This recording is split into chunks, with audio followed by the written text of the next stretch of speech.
So Amanda and Katrin asked me to talk to you about a protocol that we've been working on in collaboration with MD Anderson, as well as Stanford University. So this is a protocol that we've been working on to collect autologous stem cells, meaning a patient's own stem cells from patients with RUNX1 familial platelet disorder.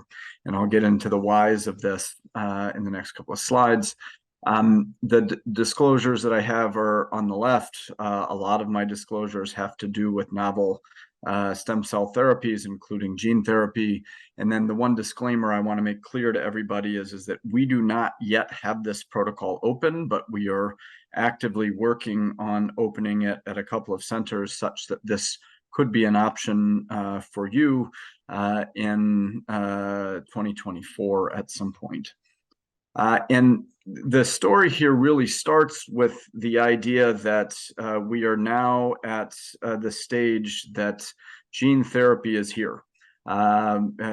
People have been working on gene therapy for genetic disorders of blood and immunity for the last 4 decades, but really the progress that has been made in the last 10 to 15 years is staggering. So we've moved from a few early stage clinical trials to later phase 3 stage clinical trials for several diseases, and we now have FDA approved commercial gene therapies for many blood disorders. This includes thalassemia. We are actively treating patients with beta thalassemia major with gene therapy at my hospital, as well as diseases such as cerebral X-linked adrenoleukodystrophy. Gene therapy is coming online for sickle cell disease, we expect in the next few months as well. And so one of the big questions for the field of cancer predisposition diseases is whether and how we can apply these types of gene therapy strategies to these disorders as well. So what's involved in a gene therapy? Well, it's a little bit different than what you might be familiar with in terms of allogeneic bone marrow transplant. So there are a couple of additional steps, right? So first of all, every study requires screening and eligibility assessments, and we'll get into that for RUNX1 FPD soon. But the big difference between allotransplant and gene therapy is the need to collect a patient's own stem cells and to figure out the technique with how we're going to go about doing the product manufacture. Once you have a gene-corrected product, then we've learned a ton about how to deliver gene therapies from other genetic diseases that would be applicable to patients with RUNX1 FPD and other myeloid malignancy predisposition conditions. We've learned a lot about conditioning and the autologous stem cell transplant and the supportive care that we need to provide afterwards, as well as a long-term follow-up. So there are two general pathways or two general strategies to manufacture a product from a patient's own stem cells. There's something that's called gene addition, where we use a virus, which is called a lentivirus, to get into the stem cells that we've collected. And this is all done in vitro, meaning this is done in a lab somewhere.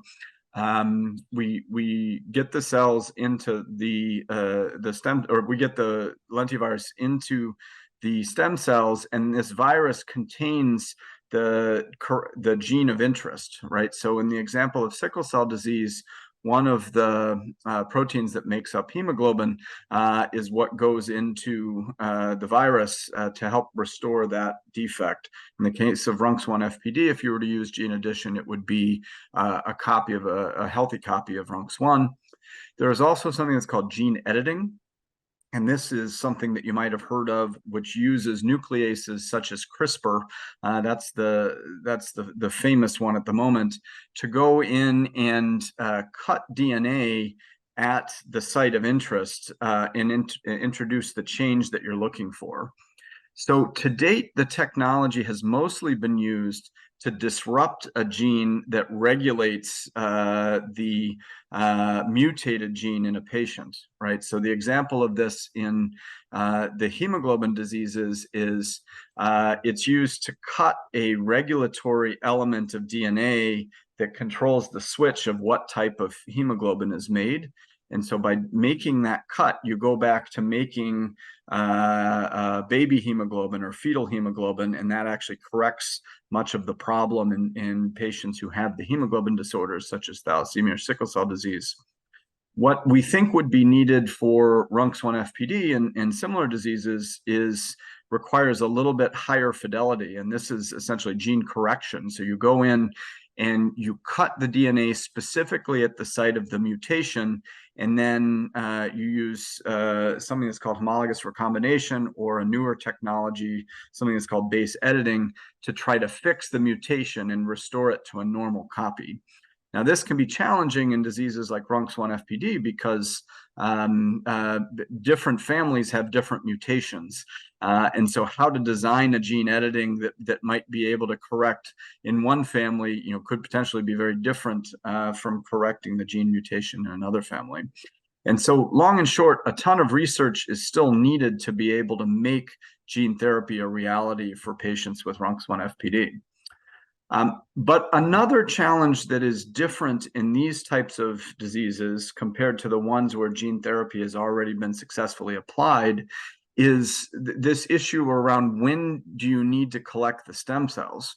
So many people with RUNX1 FPD are not diagnosed until the stage where they already have myelodysplastic syndrome or leukemia, or many people are not considering interventions to correct the bone marrow, such as bone marrow transplant, until that MDS has occurred. And the problem is, once that has occurred, then I don't think gene therapy using autologous stem cells is a viable option, because the stem cells themselves have already acquired other mutations, which will make it likely that even if you tried to gene correct the RUNX1, say, the patients would still be at a lot of risk for going on to develop MDS and leukemia. So you really need, for diseases like this, you really need to correct the stem cells at a time where the stem cells are otherwise healthy, before the onset of MDS or leukemia. And so this brings up the general concept of preventing myeloid malignancies and the challenges in this with RUNX1 FPD. And this is something that I've thought a lot about as the director of our bone marrow transplant program and the bone marrow transplant physician who takes care of patients with disorders like RUNX1 FPD. So once in a while, we will consider doing a fully preemptive allogeneic transplant, meaning this patient has been healthy, perhaps has had bleeding issues related to that aspect of RUNX1 FPD, but has a very strong history of developing malignancies. And so we have considered and done a preemptive bone marrow when it's healthy. But the problem with extrapolating this and doing this across many patients with RUNX1 FPD is that you don't always know who's going to develop myeloid malignancies in the future. And if you develop severe complications of an allogeneic transplant, such as severe graft versus host disease, or even mortality from infection or organ toxicity, that's completely unacceptable to have happen in a preemptive strategy when a patient was otherwise healthy. And so this is the problem with extrapolating that approach across many patients. But the challenge is, if you wait until a clonal disease starts with RUNX1 FPD, because we can't always predict the pace of how quickly that is going to develop into more advanced MDS or leukemia, you may have already waited too long to optimize the long-term survival outcomes for patients. Gene therapy has its challenges as well, right? So as I already mentioned, collection has to occur prior to clonal disease onset. The transplant phase, though, might not be needed until many years later. And so we have to think about, well, if we're going to collect cells, when is the right time to put the cells through the gene correction? Might it just be better to store the cells to have in the future as we need them? Another thing that has not been proven is, can we actually collect stem cells safely in patients with RUNX1 FPD using the standard mobilization and collection techniques that have been developed for patients with other genetic blood and immune disorders? And then the bottom line is, the research community still needs a source of primary stem cells with unique RUNX1 mutations for research that is going to lead us to that product manufacturing step I mentioned a couple of slides ago, that allows us to develop successful gene editing and perhaps gene addition techniques. And so this brings us to the trial itself. What we have thought, and this was really the brainchild of Katrin and the RUNX1 research program, who came to us to see if this would be feasible. What we would like to do is develop a study where we can collect and bank stem cells from patients with RUNX1 FPD prior to the onset of MDS or AML from these patients, to have as a source of stem cells that could be used as a backup. It could be used as a source of a regular autologous transplant in the future for patients who don't have good allogeneic donors. And it could be used as the material that future strategies of gene editing and gene therapy could be applied to.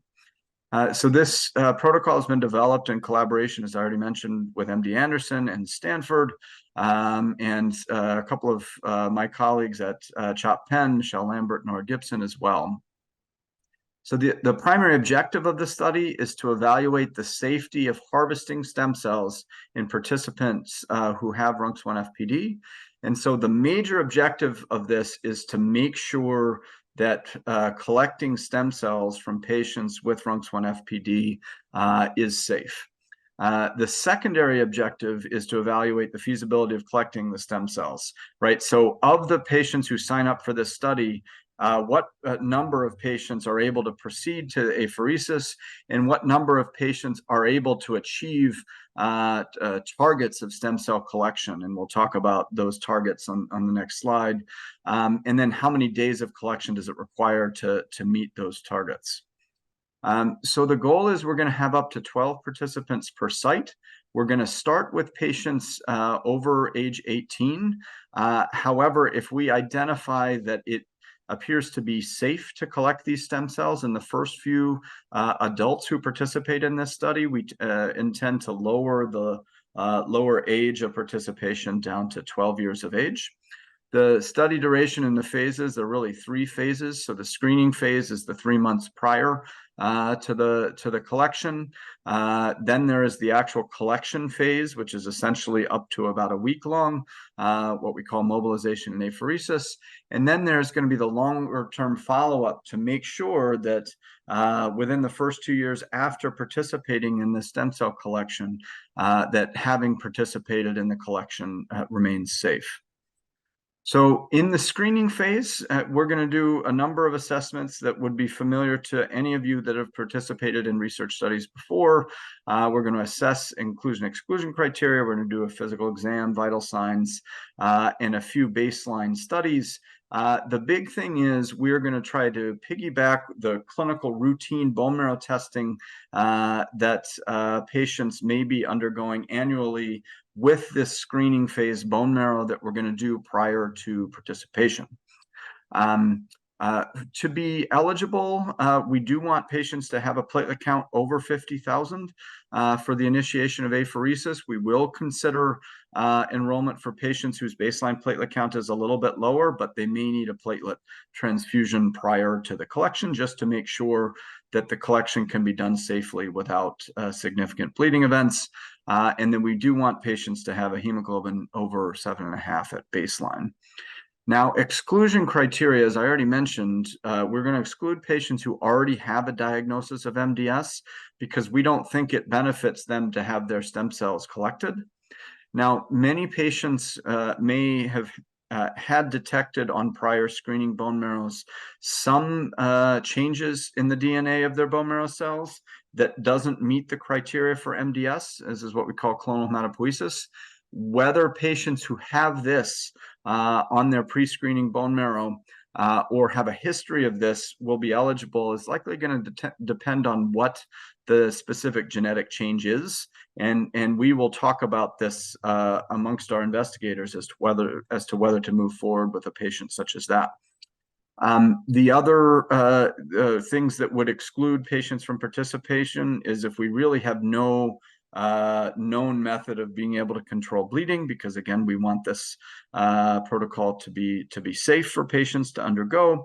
The main thing that I haven't put in the slides that I think is important is most patients who undergo this stem cell collection are going to probably need a temporary venous catheter placed. It's called a MedComp catheter. And so this is why we want to pay attention to the bleeding risks of patients as they come in for this therapy. What the mobilization and apheresis phase looks like is what will happen is starting at home, patients will take an injection of a medication called G-CSF or filgrastim under the skin for 4 days. And we will be measuring how those injections are working to push stem cells that normally reside in the marrow out into the circulation, which is where we can collect them by that process of apheresis. What apheresis is essentially using that central venous catheter that we just mentioned to move your blood around a circuit and return it to you.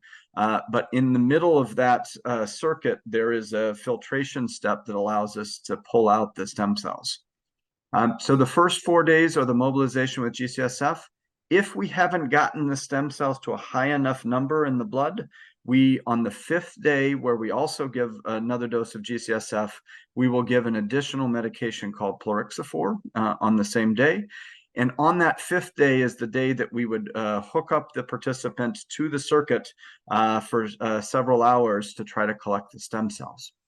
If we meet our collection goal on that first day, and our target is as listed up here, it's 15 times 10 to the 6th, or 15 million stem cells per kilogram of body weight, then all we will need is that 1 day of collection. We'll take out that central venous catheter and you're all set to go home. If we haven't met that threshold, we will do a 2nd day of collection as well.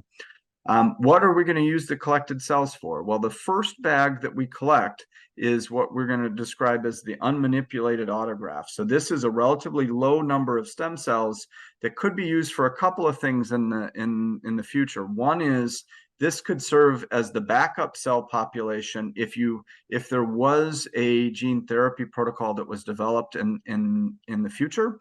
All gene therapies to date have required that you keep an unmanipulated source of stem cells as a backup in the event that the gene therapy product doesn't work the way that it's supposed to. And so this small fraction of cells could serve as that. The other thing that it could serve as is if in the future somebody were to need a transplant as curative therapy but lack suitable allogeneic donors, one could consider doing an autologous transplant using these backup cells. And again, this is why it's critical that at this time that we're collecting these, there haven't been any clonal changes to the cells yet. And then if we are able to collect more, we will collect up to 2 bags of 5 times 10 to the 6 stem cells per kilo, or 5 million stem cells per kilo.